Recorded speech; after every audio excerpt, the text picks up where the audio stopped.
আমি কিন্তু আজকে একটা প্লেটেই করবো। তবে ঢেলে নিয়েছি। এটা কিন্তু আমি রোদে দেবো না, এটা কিন্তু আজকে এই যে হাতে ধরে এরকম কিন্তু আস্তে আস্তে টান দেবো। এই যে উঠে গেছে, এই দেখো কত সুন্দর হয়েছে বন্ধুরা, কত সুন্দর হয়েছে বন্ধুরা। আমি নমস্কার বন্ধুরা, তোমাদের সবাইকে অনেক অনেক স্বাগত জানাই বন্যা রান্নাঘরে। আজকেও কিন্তু দুর্দান্ত একটা রেসিপি নিয়ে চলে এসেছি, জিভে জল আনা রেসিপি।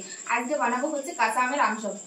তো পাকা আমের আমসত্ত্ব তো সবাই খেয়েছো বন্ধুরা, কাঁচা আমের আমসত্ত্ব বানিয়ে দেখাবো, তাও কোনো রকম রোদে দেওয়ার ঝামেলা ছাড়াই কিন্তু তোমরা এটা বানিয়ে নিতে পারবে। এখন কিন্তু প্রচুর পরিমাণে কাঁচা আম পাওয়া যাচ্ছে, আর কাঁচা আমের দামটা কিন্তু এখন অনেকটাই কম আছে। তো তার জন্য দেখো আমি এখানে আমসত্ত্ব বানানোর জন্য এখানে নিয়ে নিয়েছি কাঁচা আম। তো এই কাঁচা আম দিয়ে কিন্তু আজকে আমসত্ত্ব বানাবো কোনো রকম রোদে দেওয়ার ঝামেলা ছাড়াই বন্ধুরা। তো দেখতে থাকো। আর যে সকল বন্ধুরা নতুন ফেসবুক থেকে দেখলে অবশ্যই পেজটি ফলো করবে, আর ইউটিউব থেকে দেখলে অবশ্যই চ্যানেলটি সাবস্ক্রাইব করবে। তো চলো শুরু করি আমি কিভাবে বানাই যে কাঁচা আমের আমসত্ত্ব। দেখতে থাকো। আমগুলো কিন্তু আমি আগে থেকে ধুয়ে রেখেছি, এখন আমগুলো কিন্তু কেটে নেব। প্রথমে কিন্তু খোসা ছাড়িয়ে নেব।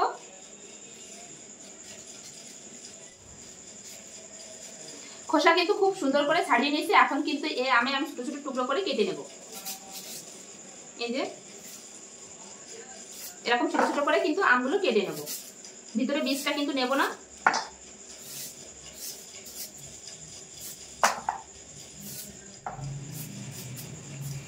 তো এই যে এই বীজটা কিন্তু ফেলে দেবো, আর এইভাবে কিন্তু সব আমগুলো আমি কেটে নেবো, এই যে ঠিক একই পদ্ধতিতে।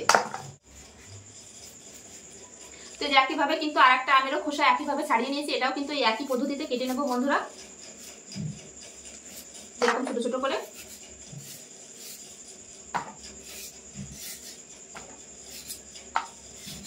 তো এইভাবে সব আমগুলো কেটে নেবো।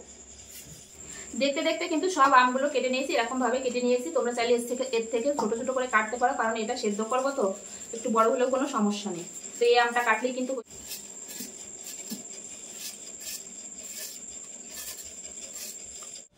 আমগুলো কাটার পরে কিন্তু গ্যাসের উপরে একটা কড়াই বসিয়ে দিয়েছি, আর কড়াইয়ের ভিতরে কিন্তু তেল বা কিছু আমি দিইনি। এবার যে আমগুলো কেটে রেখেছি এই আমগুলো কিন্তু দিয়ে দেবো প্রথমে। আমি এখানে যে পরিমাণে আম নিয়েছি সেই পরিমাণ অনুযায়ী কিন্তু আমি জলটা দেবো। তো তোমরা যে পরিমাণে নেবে ঠিক সেই পরিমাণে বুঝে কিন্তু জলটা দেবে। তো আমি এই যে এরকম একটা লোটার কিন্তু 1 লোটা জল দেবো, এখানে কিন্তু 2 বাটি জল আছে। এবার একটু নেড়ে দেবো, নেড়ে দিয়ে কিন্তু এবার একটা ঢাকা দিয়ে দেবো, দিয়ে সেদ্ধ করে নেবো আমগুলো।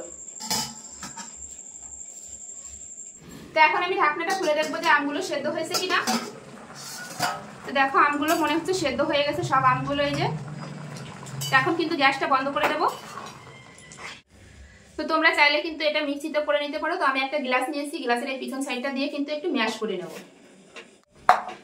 তো এইভাবে কিন্তু একটু ম্যাশ করে নেব, খুব সুন্দর করে কিন্তু আমি ম্যাশ করে নিয়েছি আম। তো এখন কিন্তু এই যে এর ভিতর কিন্তু যতই ম্যাশ করে নিই এর ভিতর কিন্তু একটা আঁশ আর ভাব থাকে, সেটা কিন্তু খেতে ভালো লাগে না। তার জন্য এরকম একটা ছাঁকনি নিয়েছি, নিয়ে কিন্তু এই যে গামলার ভিতর দিয়ে দিয়েছি। এখান থেকে অল্প অল্প করে তুলে এই ছাঁকনির ভিতর দেবো আর একটু ছেঁকে নেব, এর আঁশটা যাতে আমসত্ত্বর ভিতর না যায়। এটা কিন্তু টক ঝাল মিষ্টি আমসত্ত্ব হবে। এইভাবে কিন্তু এই যে এর পাল্পটা বের করে নেবো। এই দেখো কত কিন্তু আঁশ হবে এই আঁশটা। তো দেখো কত আঁশ বেরিয়েছে, এই আঁশটা কিন্তু দেবো না। এই যে তো এইভাবে কিন্তু সব আমের এই পাল্পটা কিন্তু আমি আজকে কিন্তু আমি এই আমসত্ত্বতে কিন্তু কোনো রকম ফুড কালার ইউজ করব না। তার জন্য কিন্তু এই যে চিনির ক্যারামেল বানিয়ে নেবো, এতে কিন্তু সুন্দর একটা কালার আসবে বন্ধুরা। এই আমসত্ত্বটা খেতেও কিন্তু ভালো লাগবে, আর এই আমসত্ত্বটা হবে হচ্ছে টক ঝাল মিষ্টি। তো তার জন্য এই যে পরিমাণ মতো চিনি নিয়ে নিয়েছি, যে পরিমাণে আম সেই পরিমাণ অনুযায়ী কিন্তু আমি চিনিটা নিয়েছি। তো এই কড়ার ভিতর কিন্তু প্রথমে চিনিটা দিয়ে দেবো, কোনো রকম নাড়া দেবো না, এরকম মিডিয়ামে রেখে দেবো আছে। তো এটা আপনি কিন্তু ক্যারামেল হয়ে যাবে, তারপরে কিন্তু নাড়বো।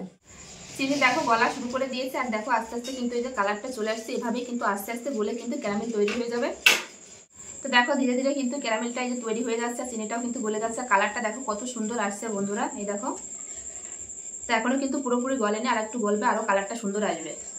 তো চিনির ক্যারামেলটা কিন্তু খুব ভালোভাবে তৈরি হয়ে গেছে। এর থেকে কিন্তু বেশি জাল দিলে কিন্তু তেতো হয়ে যেতে পারে। এই অবস্থায় কিন্তু যে আমের যে পাল্পটা আমি সেঁকে রেখেছিলাম এটা কিন্তু এর ভিতর দিয়ে দেবো।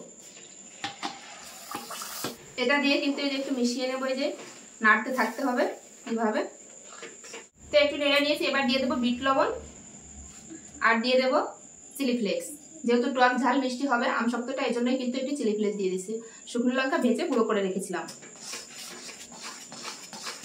এবার একটু নেড়ে নেড়ে একটু শুকিয়ে নেব।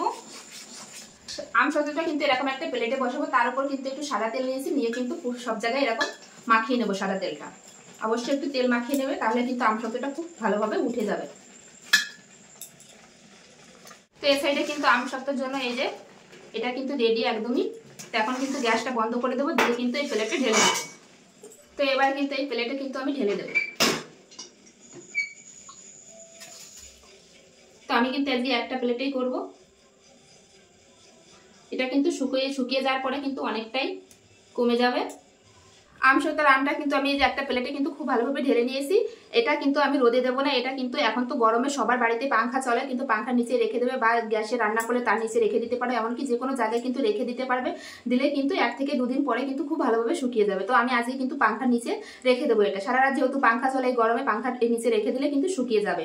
তো এটা শুকানোর পরে কিন্তু অনেকটাই কমে যাবে। এই যে এখন মনে হচ্ছে কতটা ভরা, শুকানোর পরে কিন্তু একটা কমে যাবে। তো এটা শুকনো করে নিয়ে তারপরে ফিরে আসছি। তো দেখো আম সত্তরটা কিন্তু আমি 2 দিন পাংখার নিচে রেখেছিলাম, রাতে 2 দিনেই কিন্তু খুব ভালোভাবে শুকিয়ে গেছে। আমি যেহেতু একটু মোটা করে দিয়েছি তার জন্য কিন্তু 2 দিন লেগেছে। তোমরা যদি একটু পাতলা করে দাও তাহলে কিন্তু একদিনেই শুকিয়ে যাবে বন্ধুরা। আর রোদে দেওয়ার ঝামেলা ছাড়াই কিন্তু তোমরা এই আম সত্তরটা বাড়িতে বানিয়ে নিতে পারবে। তো এখন আমি কেটে দেখাবো তুলে।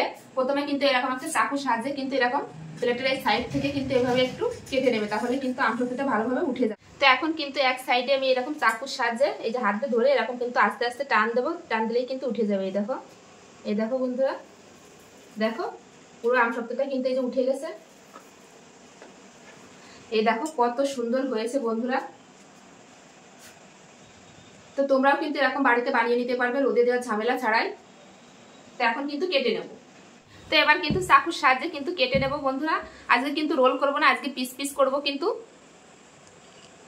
আর দেখো কত সুন্দর ভাবে কিন্তু কেটে যাচ্ছে আম সত্তরগুলো। তো তোমরা তোমাদের পছন্দ অনুযায়ী কিন্তু শেপ দেবে। তো আমি কিন্তু আজকে একটু ছোট ছোট করেই কেটেছি। এই যে এবার পিস পিস করে নেব। দেখো কত সুন্দর দেখাচ্ছে বন্ধুরা, একদম দোকানের মতন। তো তোমরা যে কোনো আকারে কিন্তু কেটে নিতে পারো। আমি যেরকম ছোট ছোট পিস করে কিন্তু কেটে নেব। তো দেখো একটা এই যে তুলে দেখাচ্ছি, দেখো কত সুন্দর হয়েছে। এইভাবে কিন্তু পিস করে নেবো। এইভাবে কিন্তু একটা ডিব্বার ভিতরে রেখে দেবে, অনেক দিন পর্যন্ত কিন্তু চলে যাবে বন্ধুরা। এই দেখো আর একটাও কিন্তু কেটে নেবো। এই যে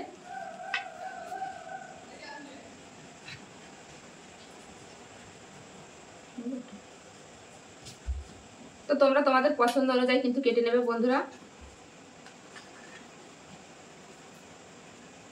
এই দেখো এগুলোও কিন্তু এই যে পিস পিস করে কেটে নেব। এই দেখো কত সুন্দর হয়েছে বন্ধুরা। আমি একটু মোটা করেছি, তোমরা চাইলে কিন্তু একটু পাতলা করে নিতে হবে, তবে মোটা হলে কিন্তু খেতে বেশ ভালো লাগে। দেখো তো এভাবে এই প্লেটে আমি সব তুলে নেব। তো দেখো আম সত্তর কিন্তু একটা প্লেটে আমি সব তুলে নিয়েছি। আর কত সুন্দর হয়েছে কিন্তু। এই অবস্থায় কিন্তু তোমরা একটা ডিব্বার ভিতর ভরে কিন্তু অনেক দিন পর্যন্ত সংরক্ষণ করতে পারবে। তো চলো বন্ধুরা, আজকের মতো ভিডিওটি এখানেই শেষ করছি। আজকের এই রেসিপি কাঁচা আমের আম সত্তর কেমন লাগলো অবশ্যই কমেন্টে জানাবে বন্ধুরা। ভালো লাগলে অবশ্যই লাইক কমেন্ট শেয়ার করবে, শেয়ার করে কিন্তু অন্যকে দেখার সুযোগ করে দেবে। এরকম নিত্য নতুন ভিডিও দেখতে হলে অবশ্যই বন্যা রান্নাঘর চ্যানেলটি সাবস্ক্রাইব করতে হবে। ফেসবুক থেকে দেখলে অবশ্যই পেজটি ফলো করে নেবে। তো চলো সবাই ভালো থাকবে, সুস্থ থাকবে, আবার ফিরে আসি নতুন কোনো রেসিপির সঙ্গে।